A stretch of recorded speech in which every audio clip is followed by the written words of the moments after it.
ഞാനിവിടെ 3 പച്ച ഏത്തക്കായ എടുത്തിട്ട് അത് നമ്മൾ കട്ട് ചെയ്തെടുക്കുമ്പോൾ ഇതേപോലെ ഒരു 1/2 ഇഞ്ച് കനത്തിലായിരിക്കും നമ്മൾ കട്ട് ചെയ്തെടുക്കേണ്ടത്. അത് എല്ലാവരും ഒരേ വലുപ്പത്തിൽ വേണം കട്ട് ചെയ്തെടുക്കാൻ വേണ്ടിയിട്ട്. എന്നാൽ മാത്രമേ നമ്മളത് വറുത്തെടുക്കുമ്പോൾ എല്ലാവരും ഒരേപോലെ നമുക്ക് മുരിഞ്ഞ് കിട്ടുള്ളൂ.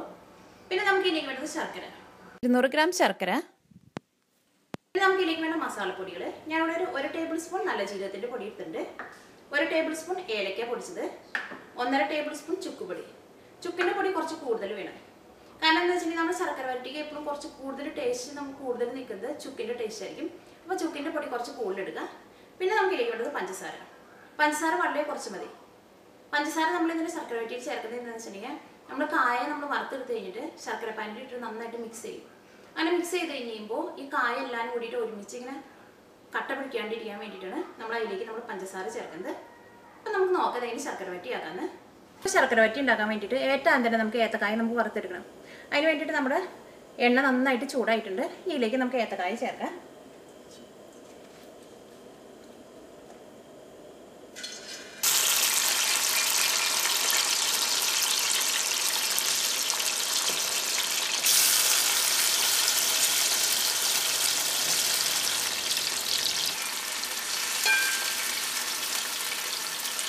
ഈ ഏത്തക്കായ നമ്മൾ വറുത്തെടുക്കുമ്പോൾ ഒരു മീഡിയം ഫ്ലെയിമിൽ ഇട്ടിട്ടാണ് നമ്മൾ വറുത്തെടുക്കാൻ വേണ്ടിയിട്ട്. എന്നാൽ മാത്രമേ നമ്മുടെ കായ നമുക്ക് നന്നായിട്ട് മുരിഞ്ഞിട്ടുള്ളൂ. ഈ കായ നമ്മൾ നല്ല കനത്തിൽ നമ്മൾ കട്ട് ചെയ്തേക്കണേനും അല്ലെങ്കിൽ അതിൻ്റെ ഉള്ളിൽ നമുക്ക് വെന്ത് കിട്ടില്ല. നമുക്കൊരു മീഡിയം ഫ്ലെയിമിലിടാം. ശർക്കര ഉപ്പേരി ഇലയിൽ വെച്ചു തിരിഞ്ഞില്ല, കുട്ടനെടുത്തു കഴിച്ചു കള്ളൻ കിട്ടില്ലെന്നായി. ശർക്കര ഉപ്പേരി തനിക്ക് കിട്ടില്ലെന്നായി. നമ്മുടെ കായ നന്നായിട്ട് മുരിഞ്ഞിട്ടുണ്ട്. ആ കായ നമ്മൾ വറുത്തെടുക്കുമ്പോൾ ഒരു മീഡിയം ഫ്ലെയിമിലിട്ടിട്ടാണ് വറുത്തെടുക്കാൻ വേണ്ടിയിട്ട്. എന്നാൽ മാത്രമേ അതിൻ്റെ ഉള്ളിൽ വേവുള്ളൂ. പിന്നെ കായ നന്നായിട്ട് മുരിഞ്ഞത് എങ്ങനെയാണ് അറിയുന്നത് വെച്ചിട്ടുണ്ടെങ്കിൽ ഒരു കായ എടുത്തിട്ട് നമ്മളൊന്ന് ഒടിച്ച് നോക്കാം. അപ്പോൾ അതിന് ഒടിയുന്നുണ്ടെങ്കിൽ കായ നന്നായിട്ട് മുരിഞ്ഞിട്ടുണ്ട്. അല്ലെങ്കിൽ ആ കായയുടെ ഉള്ളിൽ ഭയങ്കര സോഫ്റ്റ് ആയിട്ട് ഇരിക്കുകയാണെങ്കിൽ ആ കായ ഒന്നും കൂടി മുരിയാനുണ്ട്. ഈ കായ എടുത്തിട്ട് നമുക്ക് എണ്ണയിൽ നിന്ന് മാറ്റാം.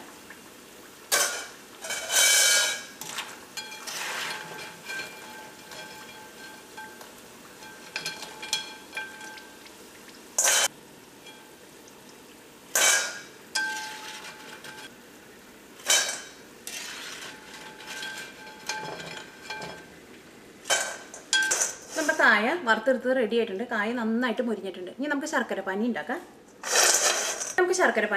അതിന് വേണ്ടിയിട്ട് ഈ ഉരുളിയിലേക്ക് നമുക്ക് ശർക്കര പാനി ഉണ്ടാക്കാൻ ആവശ്യത്തിന് വെള്ളം ചേർക്കാം. നമ്മുടെ ഉരുളി നന്നായിട്ട് ചൂടായിട്ടിരിക്കുകയാണ്.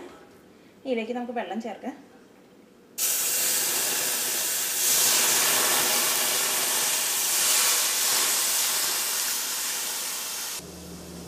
ഇതിലേക്ക് നമുക്ക് ശർക്കര ചേർക്കാം. ഇതിലേക്ക് നമ്മൾ വെള്ളം ചേർക്കുമ്പോൾ കുറേ വെള്ളം നമ്മൾ ചേർക്കരുത്. ശർക്കര മെൽറ്റായിട്ട് ശർക്കര നല്ലൊരു നൂൽപ്പരുവാവണം. അതിനാവശ്യത്തിനുള്ള വെള്ളം മാത്രം നമ്മൾ ചേർത്താൽ മതി.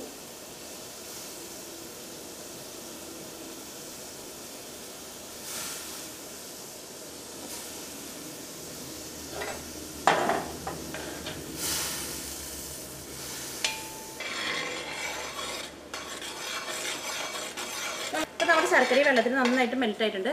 ഈ ശർക്കര ഒരു നൂൽപ്പരുവാവണം. നൂൽപ്പരുവായത് എങ്ങനെ അറിയുന്നത് എങ്ങനെയെന്ന് വെച്ചിട്ടുണ്ടെങ്കിൽ നമ്മളിങ്ങനെ സ്പൂണിൽ വെച്ചിട്ട് ഇങ്ങനെ ഒഴിക്കുമ്പോൾ അതിങ്ങനെ ഡ്രോപ്പായിട്ട് ഇങ്ങനെ വീഴണം. ഇങ്ങനെ വെള്ളം പോലെ ഇങ്ങനെ വീഴരുത്. നല്ല നമ്മൾ ശർക്കര പാനി നല്ല നൂൽപ്പരുവായിട്ടുണ്ട്.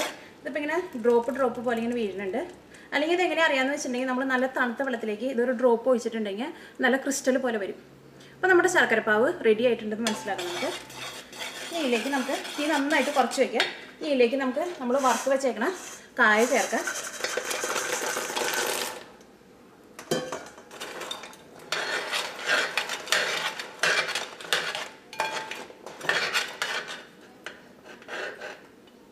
ഇതിലേക്ക് ജീരകത്തിൻ്റെ പൊടി ചേർക്കാം, ഏലക്കായയുടെ പൊടി ചേർക്കാം, കുറച്ച് പഞ്ചസാര ചേർക്കാം.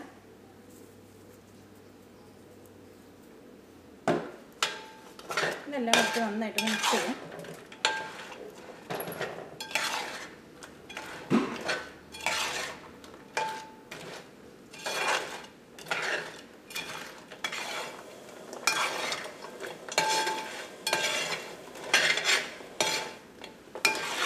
ഇപ്പോൾ ഈ കായയിലേക്ക് ശർക്കരയ്ക്ക് നന്നായിട്ട് മിക്സ് ആയിട്ടുണ്ട്. ഇനി നമുക്ക് തീ ഓഫ് ചെയ്തിട്ട് വേണം ഇതിലേക്ക് നമുക്ക് ചുക്കുപൊടിയും പഞ്ചസാരയും ചേർക്കാൻ വേണ്ടിയിട്ട്.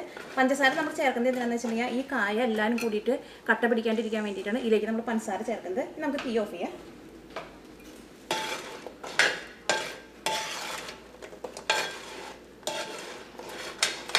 ഇതിലേക്ക് നമുക്ക് ചുക്കിൻ്റെ പൊടി ചേർക്കാം.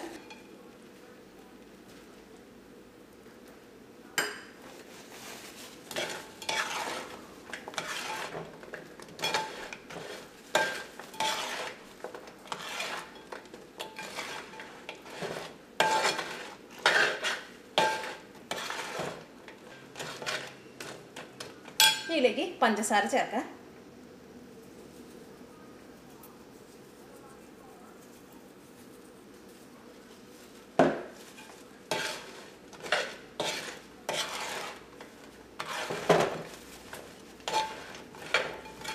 ആ പഞ്ചസാര ചേർത്ത് കഴിയുമ്പോൾ ഇതിനകത്ത് ചെറുതായിട്ട് ശർക്കരയുടെ ഇങ്ങനെ വെള്ളം പോലെയുണ്ട്. ആ പഞ്ചസാര ചേർത്ത് കഴിയുമ്പോൾ അതൊന്നും കൂടി ഒന്ന് തിക്കായിട്ട് വരും.